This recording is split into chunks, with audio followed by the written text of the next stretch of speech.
Olá, hoje a gente vai mergulhar assim em dois formatos de texto bem importantes no português, né?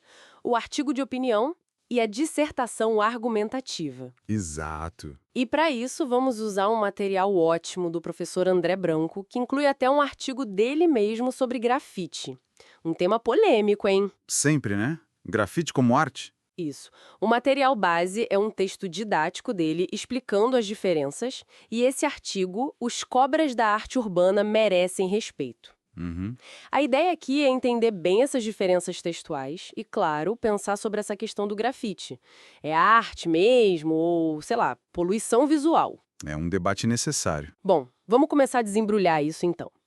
O professor Branco, ele já começa com uma distinção legal. Gênero textual versus tipologia textual. É fundamental essa diferença. Ele usa aquela analogia do bolo, achei ótima. Comparar artigo e dissertação é como comparar, sei lá, bolo de aniversário e bolo de fubá. Perfeito.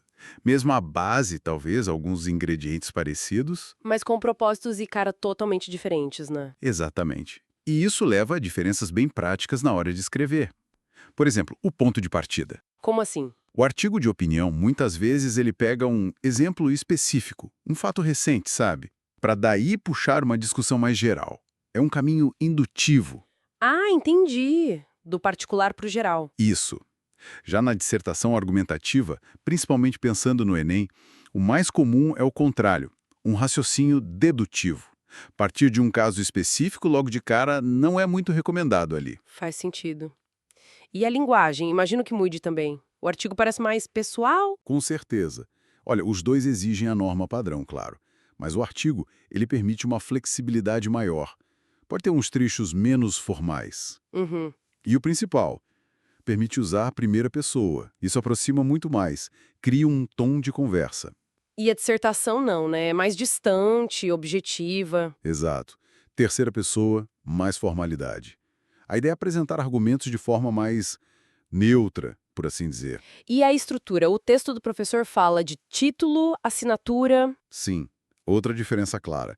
O artigo de opinião geralmente pede um título mais criativo, mais chamativo, que já anuncia a tese, né? tipo uma manchete. Quase isso. E precisa de assinatura. Mesmo que seja simbólica no vestibular, como ele cita o caso da UFO, com José ou Josefa, marca quem está falando. E na dissertação? Título mais curto, se for pedido, e sem assinatura.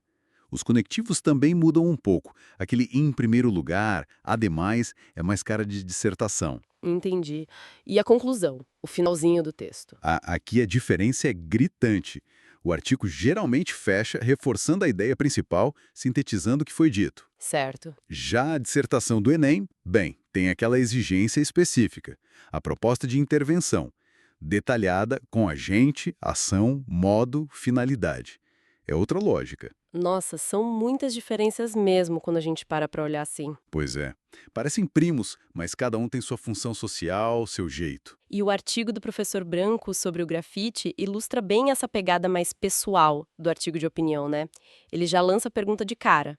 Grafite, manifestação artística ou poluição visual? Exatamente.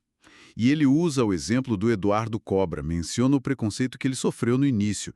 Aí o texto ganha força. E qual é a linha de argumento dele? Ele defende o grafite, claro. Sim, defende fortemente. Primeiro, ele faz questão de separar grafite de pichação, embora ele até reconheça que pode haver poesia nos muros pichados, né? Uhum. Mas ele enfatiza o estudo, a técnica, o repertório que um grafiteiro como o Cobra tem. Não é algo aleatório, Ele posiciona como uma forma de expressão importante, então. totalmente. Como expressão de grupos que muitas vezes não têm outros espaços para se manifestar. Uma manifestação cultural rica, ligada ao hip-hop, por exemplo. E aí ele critica essa visão de que é só sujeira, contravenção. E ele conecta isso com a educação, né? Essa parte eu achei bem interessante. Muito. Ele critica a educação artística no Brasil por ser, segundo ele, muito eurocêntrica, muito focada na arte europeia, e que acaba não dando valor ou nem olhando direito para as manifestações que nascem aqui, na periferia, na rua. Então, para ele, o problema não está no grafite em si. Exato! A dificuldade de muita gente em ver o grafite como arte viria dessa formação artística limitada que meio que polui o nosso olhar. É uma inversão muito interessante da acusação de poluição visual. Puxa, que perspectiva forte! Muda o jeito de pensar sobre aquela pichação ou aquele mural que a gente vê na rua. Com certeza.